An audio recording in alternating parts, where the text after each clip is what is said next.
This is KGW News at Sunrise. Ahead on Sunrise, a 50-year precedent could be toppled after indications the Supreme Court plans to overturn Roe v. Wade. I have been fighting this fight since my 20s, so for 40 years I've been holding this sign. It never seems to end. Yeah, coming up, local impact and political reaction from last night. And on this KGW Good Energy Day, we're looking at a new way to harness power. How researchers are using special batteries to store cold energy for the warmer months. That's coming up this morning at 5:45. We actually have a lot of stories this morning that are going to grab your attention. I like this one. This guy went bare-chested and almost bare everything to set a new round-trip record on Mount Hood. Up and down the mountain, climbing up, then skiing down in 90 minutes, gang.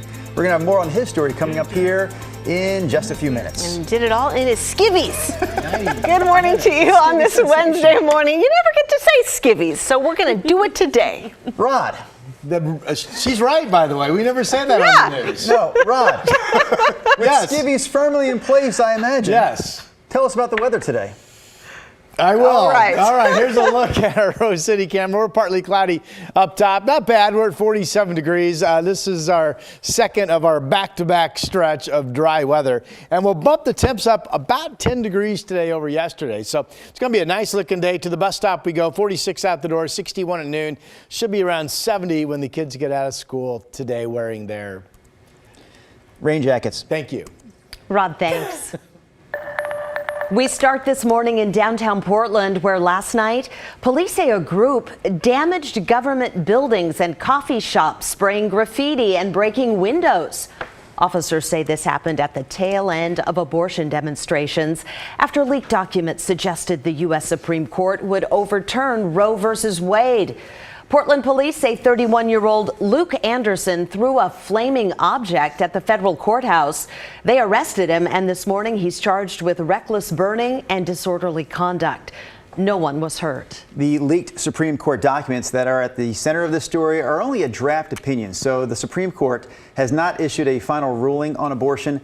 But even the possibility of overturning Roe v. Wade is triggering a response from people on both sides of this issue. So we saw marches nationwide, including peaceful protests here in Portland.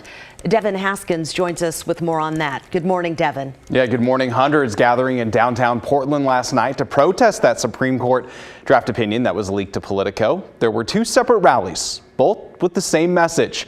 First, outside the federal courthouse in downtown Portland, women, men, children gathering, holding signs with speakers and cars honking in support. A little while later on the PSU campus, a different group, but both groups with the same message of anger and disappointment in that leaked opinion. They say that abortion is a human right.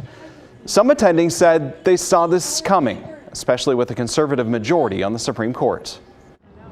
It's not surprising. I have social media posts going back from December saying that when Roe v. Wade is overturned, not if, because it will be. And so not surprising, but also extremely disappointed. It's, when you wake up and that's the day that you hear about that could happen, it's hard to swallow. Now on the other side, pro-life advocates say they want Roe v. Wade to get overturned. Although here in Oregon, though, access to abortion is protected by state law. Yeah, let's talk about that, Devin. Thank you. Because both Oregon and Washington do have laws in place that would protect abortion rights if Roe v. Wade is overturned. Our Christine Pitawanich explains why the greatest impact, though, will be in Idaho.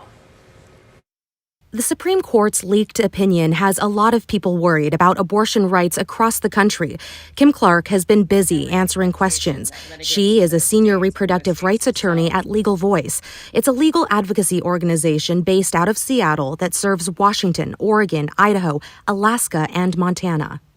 Abortion will still be legal in Washington and Oregon because both states have state statutes that have strong protections for access to abortion in Washington and Oregon.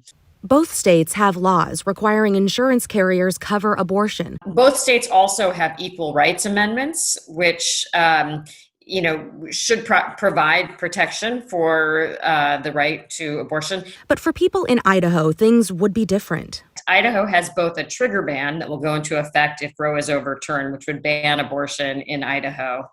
But it also passed a Texas SB 8 lookalike statute that enables family members to bring private causes of action against abortion providers. That, Clark says, could force people who have the means to travel to Oregon or Washington to get care. Abortion providers in both states are expecting a dramatic increase in patients coming from out of state in order to access care. And that could put stress on providers in more ways than one. States banning abortion, if Roe v. Wade is overturned, could sue providers in the Northwest. We're not under any illusion that the states that are banning abortion will stop at banning abortion just within their borders. Who knows what changes will come? Former Oregon Representative Jeff Barkley was one of the chief co-sponsors of the 2017 bill that would later become an Oregon law protecting abortion access. After seeing the Supreme Court's draft opinion, he's concerned about what other rights may be on the chopping block in the future, rights like gay marriage. We're seeing attacks on gays and trans people. This is kind of they're breaking the dam open with this one, and I worry about the future. Christine Pitawanich, KGW News. So stay with us for continuing coverage. We'll post all the latest on this Supreme Court decision whenever it comes down in the coming months. You can expect updates on air and online.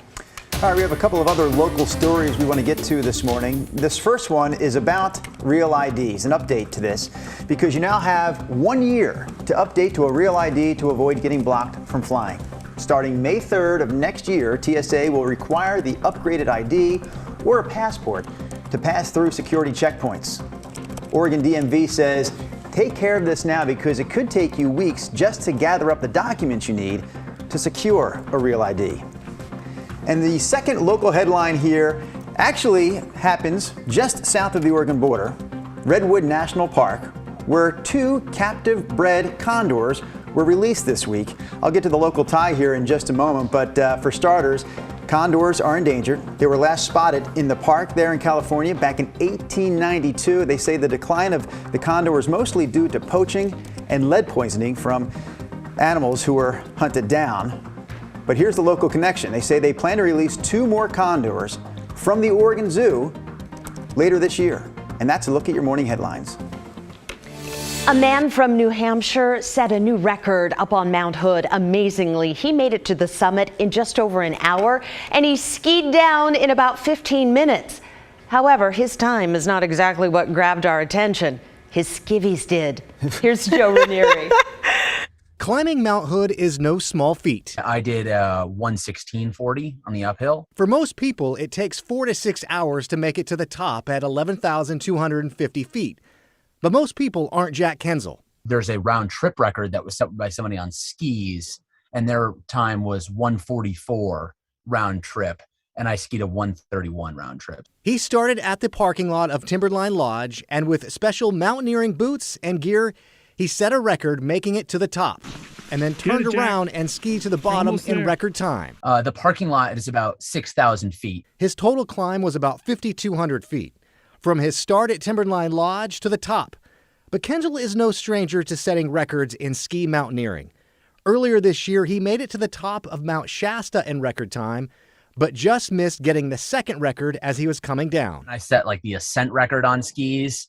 And then when I went to ski down, I snapped both of my skis in half back in February. You'll notice he didn't have all the same gear most climbers have when they attempt to summit the mountain. He had boots, skis, and crampons, but he set the record with wearing hardly any clothes. I don't think a lot of people realize that overheating is a huge limiter to physical performance. So to avoid overheating, he chose to wear just a pair of underwear. Too many layers on though. I remember I was warming up just in the parking lot, and I was kind of cool. And the second I got on that snow, I could just feel the sun just baking off the snow. And now with the new record on Mount Hood, the GPX file. So I have a file that my GPS makes where it, tags my location every, 2 seconds or something. He's hoping to put his sights on even higher heights. Joe Ranieri, KGW News. He's got a big smile on his face, so he's happy with that performance. It actually qualifies him for the 2026 Olympics, where ski mountaineering is going to be featured for the very first time. That'll be kind of cool to watch. Never mind the underwear part. I mean, you know, I know that's visual.